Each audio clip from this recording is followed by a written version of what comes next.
Hello friends, welcome back to our channel SAP learning 1.0। Friends, आज के हम इस वीडियो में एक वेरी इंपॉर्टेंट चीज सीखने वाले हैं। बीच बीच में मैं आपको कुछ डिफरेंट चीज सिखा देता हूं। जैसे कि एक दिन मैंने एक्सेल का वी लुकअप, एच लुकअप और लुकअप और वी लुकअप का डिफरेंशिएट बताया था मैं आपको। अगर उसमें किसी को डाउट होगा तो आप हमें कमेंट करके पूछ सकते हैं। मैंने पूरा क्लियरली समझाया था कि लुकअप और वी लुकअप कितना अच्छा फंक्शन है एक्सेल में, और लुकअप जो होता है इतने अच्छा फंक्शन है कि वी लुकअप की आपको जरूरत ही नहीं पड़ेगी। तो इसी प्रकार से मैं आज की इस वीडियो में मैं आपको बताने वाला हूँ कि जो है, आप अगर सैप में काम कर रहे हैं तो आपको टायर का प्रोसेस जानना बहुत जरूरी है। सैप में टायर का प्रोसेस थोड़ा डिफरेंट होता है। उसका इशू प्रोसेस, उसको इन्वर्ट करने का प्रोसेस और उसको गाड़ियों में इंस्टॉलेशन करने का प्रोसेस।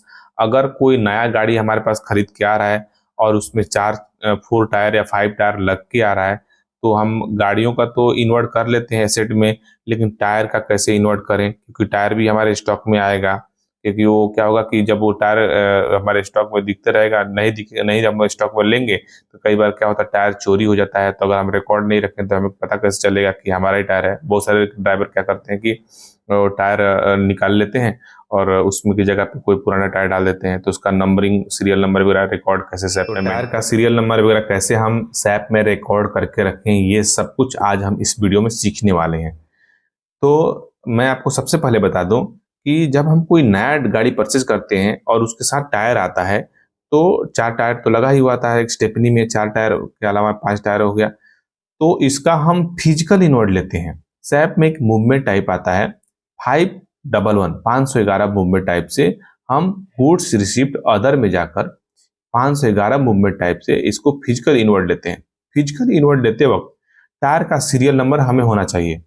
टायर का सीरियल नंबर के साथ साथ टायर का सीरियल नंबर को सबसे पहले इन्वर्ट लेने से पहले अपने हम डिपार्टमेंट हेड जो भी उसका मेजरिंग पॉइंट क्रिएट करता है, अगर आपको ऑथराइजेशन है तो आप खुद से भी सबसे पहले टायर का एक मेजरिंग पॉइंट क्रिएट करवाते हैं। आप सोच रहे होंगे कि मेजरिंग पॉइंट क्या है। मेजरिंग पॉइंट वो होता है कि टायर किस दिन से फंक्शनिंग में आ गया, उस दिन से उस कौन से गाड़ी में इंस्टॉल होने वाला है, उस दिन से उसका मीटर चालू हो जाता है, रीडिंग चालू हो जाता है। अर्थात वो कितना दिन तक उस गाड़ी में रनिंग कर रहा है, उस गाड़ी के रनिंग के हिसाब से उसका भी रनिंग चलता है। उससे पता चलता है कि टायर मेरा ये 10,000 किलोमीटर, 20,000 किलोमीटर या 50,000 किलोमीटर अभी तक चल गया है।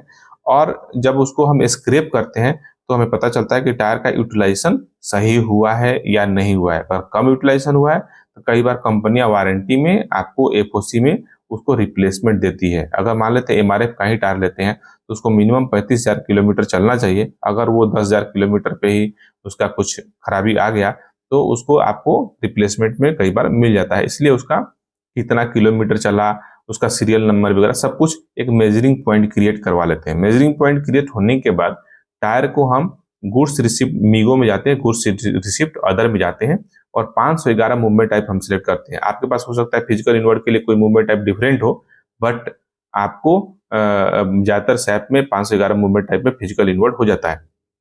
जाने के बाद आप सीरियल क्वांटिटी टाइप करेंगे, उस टायर का मेटल कोड टाइप करेंगे। अलग अलग टायर का मेटल कोड अलग अलग होता है, जैसे कि 1020 टायर का अलग कोड होगा, उसी तरह से 1440 का अलग कोड होगा, 1425 का अलग होगा। इस तरह से अलग अलग टायर का साइज के हिसाब से उसका मेटल कोड डिफरेंट डिफरेंट होगा।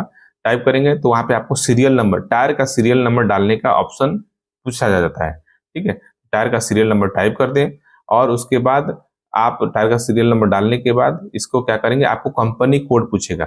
कंपनी कोड क्यों पूछा जाता है कि जब कोई भी आप other material goods receipt other लेते हैं, एफओसी में लेते हैं, तो आपको कंपनी का नाम डालना होता है।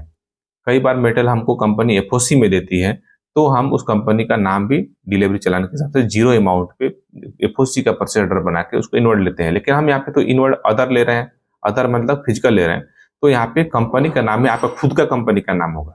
ठीक है, और बैच में टायर का बैच 4 या 5 तरह का बैच क्रिएट किया जाता है, जैसे कि नया टायर का बैच और एफओसी टायर का बैच और उसके बाद आरईएफ टायर मतलब कि रिमोल्डिंग टायर का बैच, यूज टायर का बैच और स्क्रैप टायर का बैच। ये 5 तरह के होते हैं। जब हम नया टायर अपने स्टॉक में लेते हैं ना तो उसका बैच मैनुअल हम सिलेक्ट करते हैं, हम ऑटोमेटिक जनरेट नहीं करने देते हैं न्यू टायर। जब हम टायर को गाड़ियों से निकालते हैं और यह देखते हैं कि टायर अभी भी मतलब रनिंग कंडीशन में, इसको थोड़ा पैच वैच लगाकर उसको दूसरे गाड़ी में यूज कर सकते हैं, तो उसको यूज टायर के बैच में डिसमेंटल करते हैं।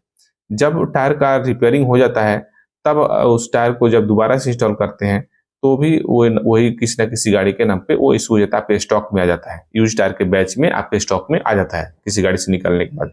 जब देखते हैं टायर फट गया, ना तो रिमोल्ड हो सकता है ना यूज हो सकता है, तब उस टायर को जब हम डिसमेंटल करते हैं गाड़ी से सैप में, तो उसको स्क्रैप टायर के बैच में डिसमेंटल करते हैं। जब भी हमारे पास कोई ऑडिटर चेक करने आएगा तो स्क्रैप टायर के बैच में जितना टायर आपको दिख रहा है स्टॉक में उतना आपको फिजिकल दिखना चाहिए। नेक्स्ट आता है आरईएफ tyre, remould tyre.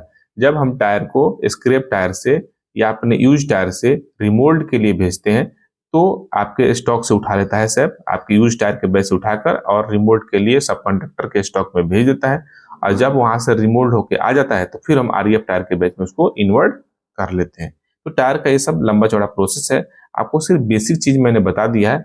Next video में मैं आपको पूरा प्रोसेस टायर का करके बताऊंगा, नया टायर कैसे इन्वर्ट करते हैं, रिमोल्ड के लिए जब भेजते हैं तो सैप में उसका क्या प्रोसेस है, टायर को जब हम स्क्रैप करते हैं तब उसका क्या प्रोसेस है, और उसके बाद जब टायर का स्क्रैप सेल करते हैं तब क्या प्रोसेस है, और टायर का हम फिजिकल इन्वर्ट कैसे करते हैं, इस सब कुछ आपको नेक्स्ट वीडियो बताऊंगा। आज मैं सिर्फ आपको बेसिक जानकारी दिया। नेक्स्ट वीडियो में आपको टायर का एक प्रोसेस बताऊंगा जो कि पीएम मॉड्यूल का एक पार्ट है। ठीक है, तो प्लीज वीडियो को लाइक कर दें और चैनल को सब्सक्राइब कर लें।